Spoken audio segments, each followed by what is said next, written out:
civilmedia.mk. Слободно, независно, отворено. На почетокот точна ти е, но не до крај констатацијата околу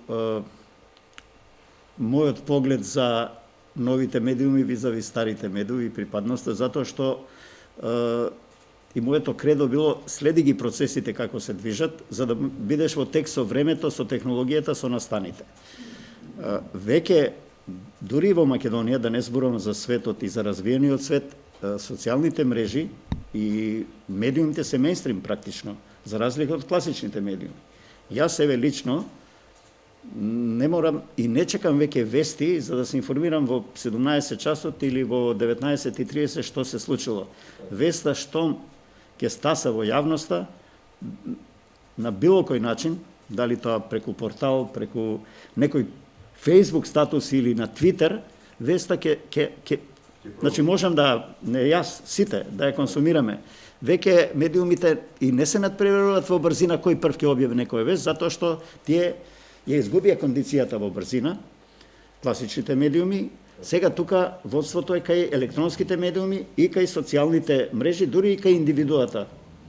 Мобилниот телефон, кој веќе не е мобилен телефон, тука е алатка со која секој граѓанин може да биде новинар, затоа што и студио башка, затоа што и новинарот и да сака не може секаде да стаса или редакцијата, но ние често како граѓани наидуваме на настани со овие алатки, веста ја правиме дали е фото, дали со текст и така натаму, комплетно дури што велиш и да се измонтира нешто, да се пласира во јавност, не чекајќи го времето и сатот на емитување на вестите. Но на медиумите што се организирани, било класични, било портали, интернет и така натаму, сепак им останува одговорноста на проверка на фактите. Значи, ние на социјалните мрежи се уште не можеме да се ослониме на некој што е извор, како граѓанин кој е анонимен, но пласира вест во јавноста. Таа вест треба да се провери во секој случај, ако е поблаголива, политичка, не знам, за некаков криминал, несреќа и така натаму, нешто што привлекува по големо, пошироко општествено влијание и внимание, но ние како граѓани едноставно се уште очекуваме од тие медиуми што се на некој начин медиуми, регистрирани, како што е Frontline, не знам, како што е Цивил Медија, како што е, не знам, сакам да кажам, не знам, Плюс Инфо, не знам, Инфомас и такви, ги знаеме уредувачките политики, но тие се организирани центри каде што работат редакции.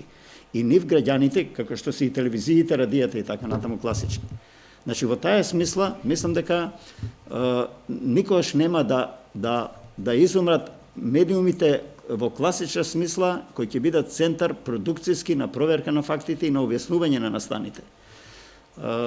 Тие изгубија брзината, но мислам дека автентичноста и веродостојноста се уште лежи објективноста, нели, како можност во тие организирани редакцијски средини, редакцијски центри.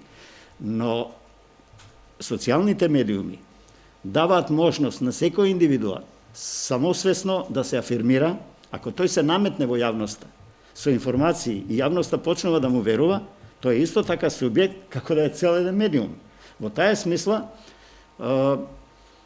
бара малку време.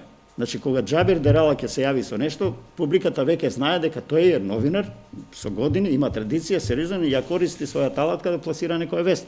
И публиката амблок верува на таа вест. Но ако се јави некој анонимен за прв пат, па пласира некоја вест, може и глаголива за јавноста, од посебен интерес, публиката прво сака да провери кој е тој што ја пласира таа вест, нели? Во таа смисла не сме се уште подготвени на се да веруваме и не е добро, бидејќи свесни сме па и друга тема е колку овие па медиуми овозможија тоа што секој може да биде новинар, условно да речеме да пласира вест, да пласира и лажни вести, манипулации и така натаму и колку тие го неквалитетни, некомплетни. Да. Значи надвор сите новинарски стандарди. Така што тука е сега, мислам, некаде пресекот, оваа е година, доста и државата, доста и самите медиуми, доста невладиниот сектор вложија во битката против лажни, и тоа е светски тренд еден, нели? Се финансираат и разни проекти во таа насока. И мислам дека оваа наредната година веќе јавноста е релативно во Македонија, тоа е повеќе како чувство, не знам дали има некакви истражувања во последно време, дека веќе благодарејќи на тие активности, на тие центри на борба против лажните вести, и особено против детектирање, особено со детектирање на носителите на лажните вести, дали се тоа поединци, од кои причини, дали се тоа организирани центри како што се политички партии, бизнис центри и така натаму, од кои причини, мислам дека се откриваат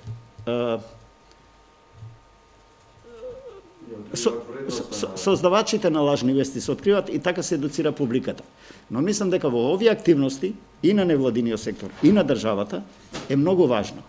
Прво одговорноста и на политичките партии, на институциите и така натаму, но е многу важно да се детектира, да се откриваат изворите, авторите. Значи ние што ни се провлекуваше и годинава. Се надевам до година тоа ќе биде малку тој со однос поинаков. Нас ни се провлекува да ние нападнеме, презентираме лажни вести, едуцираме публика што е вистина, што не е вистина во медиумска публика, мислам во таа вест, но не откриваме кој е авторот на веста.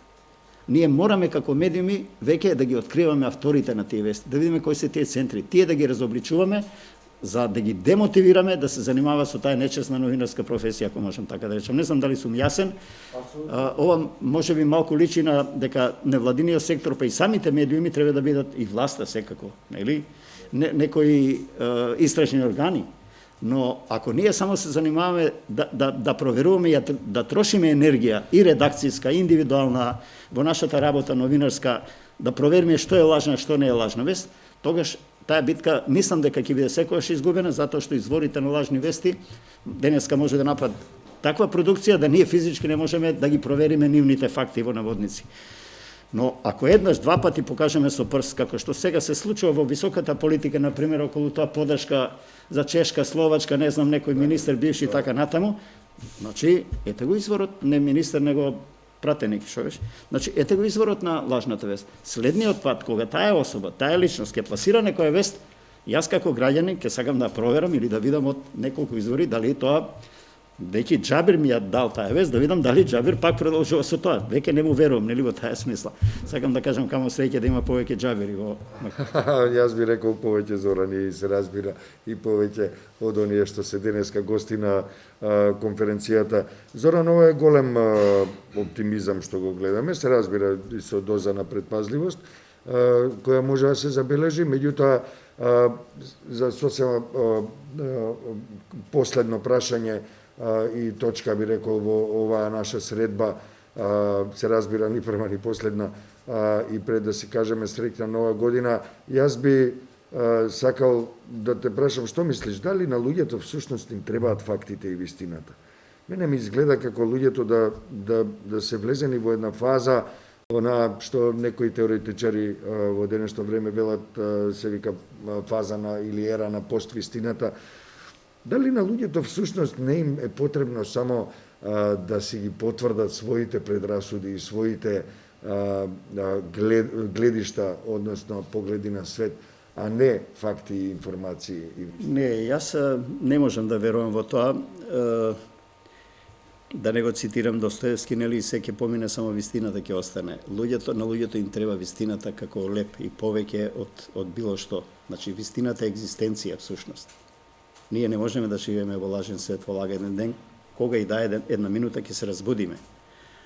Во таа смисла мислам дека луѓето мислам дека не сакаат да слушаат алузии, илузии или бајки. Кога тогаш, нели, многу брзо ќе треба да се соочиш со стварноста. Од тој аспект пак се враќаме на медиуми, ја гледам нивната одговорност, не да ги разоткриваат и политичарите и политиката во манипулациите, да кажуват и да соопштите вистината, колку и да е таа сурова.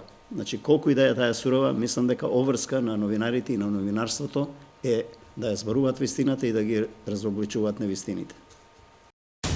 Civilmedia.mk. Слободно, независно, отворено.